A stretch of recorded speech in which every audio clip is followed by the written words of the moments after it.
Assalamualaikum warahmatullahi wabarakatuh dan selamat sejahtera. Untuk topik ketujuh kali ini, kita akan melihat pengaruh ICT ke arah kesepaduan nasional. Mari kita baca, dengar dan hayati sinopsis bagi topik ini. Jom baca bersama-sama. Pembinaan kesepaduan nasional sekaligus peradaban majmuk Malaysia sangat dipengaruhi oleh perkembangan teknologi semasa, iaitu Information Communication Technology ataupun ICT, terjelma dalam bentuk internet, digital apps, Facebook, Instagram dan berbagai lagi tapak digital. Ianya telah menular dalam setiap lapisan masyarakat dan generasi, termasuk di Malaysia. Dari satu segi, ICT merapatkan jurang komunikasi, namun tiada satu institusi sejagat yang mengawal perkembangan ini, menjadikannya seperti digital jungle. Serentak ICT boleh jadi kawan dan jadi lawan, positif dan negatif, membina dan menghancurkan. Dengan berleluasanya fake news melalui media sosial seperti Facebook adalah satu contoh yang sangat dirisaukan oleh kerajaan dan orang awam. Kefahaman mengenai etika dalam penggunaan ICT yang tidak bercanggah dengan peradaban di Malaysia sangat diperlukan oleh banyak pihak. Kupasan mengenai pros dan cons mengenai ICT, budaya digital dan disiplin dalam kalangan pengguna ICT perlu diwacanakan. 3 hasil pembelajaran yang dijangka diperolehi apabila anda mempelajari bab ini ialah anda akan dapat menghuraikan hubungan manusia dengan teknologi, membincangkan etika dan peradaban dalam penggunaan ICT, dan menganalisis isu semasa ICT di Malaysia. Seperti mana yang kita ketahui, sejak dahulu, teknologi telah berevolusi dalam pelbagai bidang berkaitan kehidupan manusia. Teknologi telah mempengaruhi secara global dalam pelbagai bidang seperti pertanian dan pemakanan, pembinaan, pengangkutan, teknologi maklumat, teknologi komunikasi, dan teknologi berteknologi digital berasaskan Artificial Intelligence, AI, dan Internet of Things, IoT. Oleh itu, evolusi dan pengglobalan teknologi telah memberi banyak manfaat dalam kehidupan manusia. Namun, tidak dapat dinafikan juga wujud situasi penyalahgunaan teknologi yang memudaratkan. Apapun keadaannya, bukan teknologi yang bersalah. Manusia sebagai penghasil dan pengguna teknologi adalah bertanggungjawab dalam setiap penggunaannya. Pembinaan kesepaduan nasional sekaligus peradaban majmuk Malaysia sangat dipengaruhi oleh perkembangan teknologi semasa. Information Communication Technology ICT terjelma dalam bentuk internet, digital apps, Facebook, Instagram dan berbagai lagi tapak digital. Information Communication Technology atau ICT adalah konsep teknologi berkaitan maklumat dan komunikasi yang diperkenalkan di Malaysia dalam tahun 1990-an. Teknologi maklumat ataupun Information Technology merujuk kepada perkembangan teknologi memproses data menjadi maklumat menggunakan komputer, disimpan dan boleh diguna semula apabila diperlukan untuk sesuatu tujuan. Pada masa ini, maklumat dikongsikan melalui sistem rangkaian komputer sahaja. Kemudian, datang teknologi komunikasi, Communication Technology, yang memajukan sistem komunikasi analog kepada digital sehingga membolehkan data, maklumat dan suara digerakkan melalui jaringan komunikasi berasaskan talian telefon, fiber optik dan satelit. Istilah Information Communication Technology meliputi makna yang dapat kita lihat pada hari ini.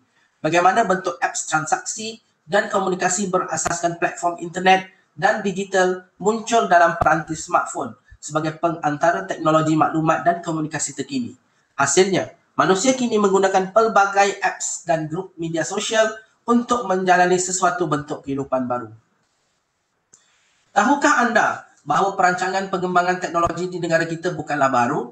Penggunaan teknologi telah direkod dan termaktub sebagai objektif kelima dalam rukun negara, iaitu membina sebuah masyarakat progresif yang akan menggunakan sains dan teknologi moden. Rukun negara diisytiharkan semasa Hari Kemerdekaan yang ke-13 oleh Yang di-Pertuan Agong pada 31 Ogos 1970. Kebijakan tokoh-tokoh silam negara telah menyediakan suatu agenda besar masa depan masyarakat negara ini. Hal ini patut kita fikir dan hayati sebagai suatu manfaat yang telah kita nikmati pada masa ini. Pernahkah anda sedar ICT adalah konsep yang tidak pernah kita nampak? Iaitu information, communication. Kita hanya melihat alat teknologi seperti komputer, sistem wire yang saling berhubung dan sistem komunikasi berperantara teknologi melibatkan telefon, wire, menara komunikasi dan satelit. Dalam konteks sains sosial, kesemua ini dilihat sebagai alat yang membantu, memudah dan mempercepatkan penghantaran dan pemprosesan maklumat. Sungguh pun begitu. Terdapat suatu masa ICT dilihat membebankan kepada generasi yang tidak pernah mempelajari atau menguasai ICT dengan baik sehingga ICT menjadi beban baru dalam pekerjaan, menjadi suatu ketakutan apabila dikejar dengan mudah oleh pihak bank yang mengetik hutang dengan berbagai reminder, automated call, auto reminder dan message. Tahukah anda ICT adalah buatan manusia? Manusia yang mereka ICT telah menyusun istilah dan makna yang baik dalam ICT menggunakan prefix E sebagai contoh, e-government, e-hailing, e-training dan lain-lain. Konsep dan makna yang tidak baik disusun bermula dengan prefix cyber, iaitu wujudnya istilah-istilah ICT yang menakutkan pengguna seperti cyberbullying, cybercrime, cybersex dan lain-lain. Dalam konteks hubungan kemanusiaan iaitu perpaduan, kini wujud istilah yang merisaukan kita seperti hate speech, scammer, fake news dan deepfake. Kita perlu hidup dalam realiti semasa. Adakah anda mahu berpindah balik dari tidak menggunakan smartphone, tidak mahu mempunyai data internet, atau tidak mahu menyediakan wifi percuma dalam perniagaan? Fikir sebelum bertindak. ICT kini adalah sebahagian daripada kehidupan kita. Lihatlah cara kita bekerja. Membeli belah, menghantar surat, menukar sistem pos, daripada surat kepada penghapusan barangan. Pernahkah anda fikir sebelum ini? Pernahkah kita fikir sebelum ini? Kita tidak boleh mengelak daripada menggunakannya. Kita perlu melatih diri untuk menerima sistem tadbir urus moden yang terkini dan seiring dengan pembangunan negara berasaskan teknologi ICT. ICT kini muncul dalam pelbagai bentuk, dalam bentuk apps, dalam bentuk social media dan model perniagaan baru. Jadi, di manakah kita? Adakah IR 4.0 iaitu revolusi industri menakutkan kita atau ia merupakan warna kehidupan baru dalam masyarakat kita? Pelbagai peraturan boleh kita temui dalam menggunakan komputer, internet dan media sosial. Bagaimanakah kita patut menterjemah ICT sebagai suatu perkara sahaja dalam pelbagai perkara lain dalam kehidupan kita? Oleh itu, apabila berinteraksi melalui ICT sama ada secara formal atau tidak formal, kita perlu mengambil kira 4 peraturan ini. Peraturan 1, ingat komunikasi sesama manusia. Peraturan 2, ikuti piawai kelakuan online seperti yang anda ikuti dalam kehidupan sebenar. Peraturan ketiga, ketahui di mana anda berada di dalam dunia cyber. Dan peraturan keempat, hormati masa orang lain. ICT perlu dipelajari dan dipupuk supaya ia menjadi ejen kesepaduan sosial dalam budaya kehidupan moden ini. Kita perlu mendidik diri, keluarga dan komuniti mengenai cara kita menggunakan dan menguruskan ICT bagi mengukuhkan kesepaduan sosial kita. Cara bertutur, berkongsi, menampilkan diri, berhujah dan menyantuni orang lain bukan sahaja suatu kita tidak dapat dilihat secara nyata, tetapi kita juga perlu jaga adab, adat dan etika walaupun tindakan atas kesalahan daripadanya belum dibuat ke atas kita. Bagaimana kita nak mengaplikasi ICT secara bijak? Banyak caranya. Sebagai contoh, Dr. Munira Abdul Razak, pensyarah Pusat Bahasa Moden dan Sains Kemanusiaan Universiti Malaysia Pahang UMP, telah berjaya membangunkan produk inovasi pengurusan kepelbagaian Adam bagi mengukuhkan perpaduan antara etnik, patriotisme dan nilai jati diri. Okey, sekarang kita tengok social listening tools. Social listening tools ni adalah satu alat untuk mendengar apa yang orang kata tentang produk kita. Okey, ataupun kita boleh dengar macam mana kita boleh dengar kita punya pesaing. Jadi kita punya pesaing punya pandangan ataupun komen kepada produk kita melalui social media ataupun daripada laman web. So tools-tools ni yang kita boleh pakai ya. Okey, maksud dia apa yang kita kata, apa yang kita komen, apa yang kita komplain pasal produk semua boleh direkod boleh direkod. Okey, dekat gambar tu dia ada bagi tahu 6 of the best social listening tools for 2020 ya. Antaranya adalah Awario, okey, Agorapulse, lepas tu ada TweetDeck, okey, Keyhole, okey, Mention, okay, dan juga Brandwatch ya. Dia ada banyak tetapi yang ni adalah 6 of the best, 6 yang terbaik. Maksudnya apa-apa yang kita kata di media sosial semuanya akan dipantau lah, kalau maknanya akan diintake. Okey, jadi adakah anda bersedia untuk hakikat ni? Okey, Kalau orang tu tak nak tengok, tak apa. Okay, tapi kalau orang tu memang nak tahu kita punya pendapat, jadi kita boleh diintip. Okey, apakah realiti hidup anda sekarang? Okey, kalau anda ada masa, anda boleh tengok ada beberapa filem yang dicadangkan ataupun drama series yang dicadangkan, iaitu The Great Hack. The Great Hack, kamu boleh download ataupun tonton melalui link yang diberikan. Dan Darknet, ada 2 season 1 dan season 2 di dalam Netflix. Okey. Okey, peperangan bentuk terbaru, Eye in the Sky ni, apa kata kita tonton dia punya trailer. Ini trailer. Apa yang membimbangkan kita sekarang adalah bukan hanya sekadar satelit ataupun drone, okey, ataupun teknologi yang macam ni.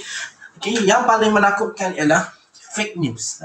Fake news. Sebabnya fake news ni dia merebak dengan lebih cepat. Okay, yang masalahnya, sebab kita ni mempunyai berbagai lapisan masyarakat yang mempunyai kadar pemahaman yang berbeza, mungkin pendidikan yang berbeza-beza.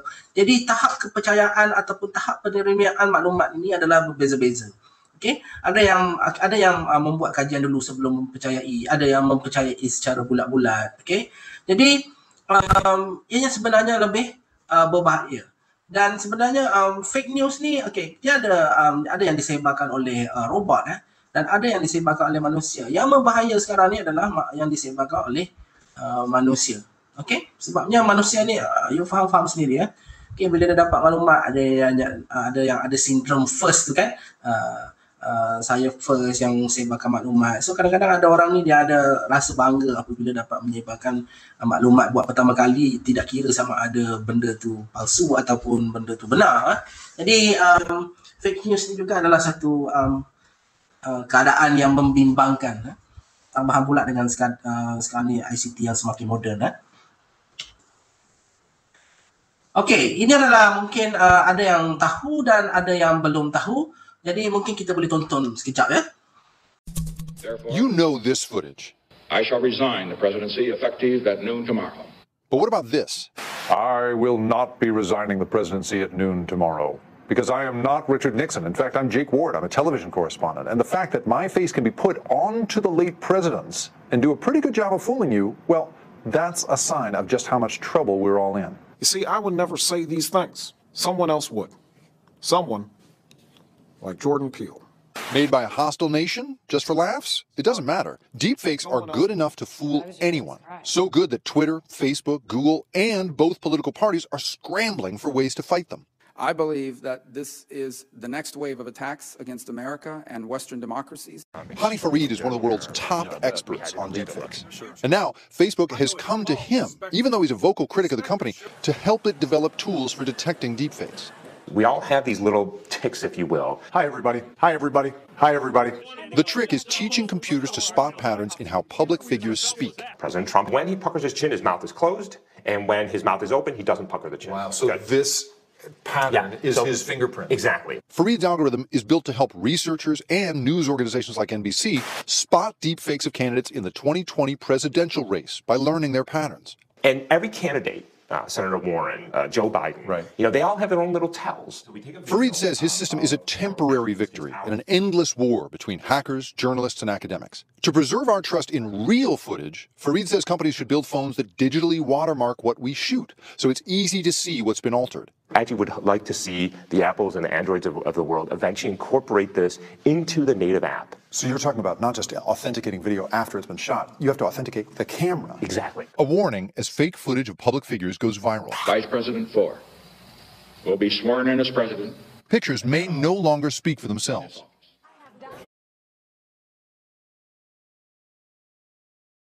Jadi macam mana? Sekarang ni muka orang pun boleh tiru. Kita boleh menyamar, Cuma yang kita susah nak tiru adalah gesture. Maknanya mungkin punya gaya muka mungkin boleh tiru, tapi gesture badan, klik-klik mata mungkin berbeza dan mungkin unik bagi setiap individu. Jadi perlu ada juga satu badan yang menyiasat benda-benda ni, macam-macam sekarang. Okey, hate speech, hate crime. Ini juga adalah hasil daripada penggunaan ICT yang tidak berhemah lah. Okay, tidak betul. Hate speech ni adalah satu ucapan yang menyebar kebencian. Okay, menyebar kebencian yang menggalakkan keganasan kepada seseorang itu. Okay, mungkin kita boleh hasut macam hasut lah. Okay, kita tak suka orang ni sebab dia beragama macam ni. Okay, mungkin kita tak suka orang ni sebab dia ni berkulit warna macam ni. Okay, mungkin macam ni ataupun jadi perkara ini boleh mempengaruhi seseorang ataupun sekumpulan individu untuk bertindak secara luar kawal ataupun bertindak secara tidak betul kepada sasaran lah. Okey, jadi ini pun boleh disebar melalui ICT. Okey, ucapan daripada contoh daripada rancangan TV ataupun contoh dia berucap di tempat awam, lepas tu orang pun rekod dia punya ucapan dan sebarkan melalui media sosial. Okey, dan hate speech ni juga boleh menjurus kepada hate crime, jenayah kebencian. Jenayah kebencian ia adalah macam jenayah yang dimotivasikan oleh prejudis. Okey, kita tak kenal orang tu tapi kita tahu orang tu mungkin orang tu beragama sekian-sekian, mungkin orang tu berpersatuan ini, jadi kita anggap orang tu adalah orang yang sepatutnya dihukum macam tu. Okey, jadi benda ni berbahaya dan tidak seharusnya berlaku. Jadi ICT seharusnya digunakan dengan baik. Jadi kesimpulannya adalah kita tidak dapat menafikan yang ICT merupakan realiti kehidupan masa kini. Ada yang baik, ada yang buruk, tetapi kita boleh memilih. Kita boleh gunakan ICT itu menjadi ejen kebaikan. ICT juga sering kali disalahguna untuk kepentingan pribadi, organisasi dan politik di seluruh dunia. ICT perlu dipelajari, dikuasai dan dimanfaatkan untuk kebaikan, bukan dengan keburukan. Dan ICT perlu diurus dengan penuh beretika dan meneraju peradaban manusia masa hadapan, khususnya di Malaysia. Okey, di sini dikongsikan satu persoalan. What will our society look like when artificial intelligence is everywhere? Okay. Apa yang akan berlaku kepada masyarakat kita apabila kebijaksanaan ataupun kebijaksanaan buatan ni berada di mana-mana? Okey, dalam arti kata lain, contoh kita ada contoh lah, selalu kalau orang-orang kaya ni ada maid tetapi maid tu manusia kan. Bayangkan maid tu adalah bukan manusia. Okey, macam robot. Pernah tengok tak movie I, Robot? Macam itulah. Dan bayangkan apabila teknologi ini mampu dimiliki oleh semua orang. Okay, macam sekarang biasanya kalau kita nak gajikan orang gaji ataupun pembantu, kita mungkin perlu membayar dengan nilai-nilai yang tertentu, bayaran yang tertentu dan mungkin mahal dan mungkin hanya sesetengah golongan saja mampu. Tapi bayangkan pada masa depan, okay, kita punya pembantu tu mungkin bukan lagi manusia, ia adalah robot yang bijak seperti kita, okay, dan juga boleh diperolehi dengan harga yang murah. Okay, kalau kamu tengok cerita bersiri Humans, okay, teknologi robot yang dan siap boleh melakukan hubungan kelamin, boleh melakukan hubungan kelamin dengan robot tersebut. Robot tersebut memang bijak, okay, kita boleh pilih, tetapi siap boleh melakukan hubungan kelamin. Jadi fikir-fikirkanlah, dan ini adalah slide terakhir untuk topik 7 kali ini. Jadi jika ada persoalan boleh kemukakan. Dengan itu saya tamatkan kuliah ini. Sekian, terima kasih.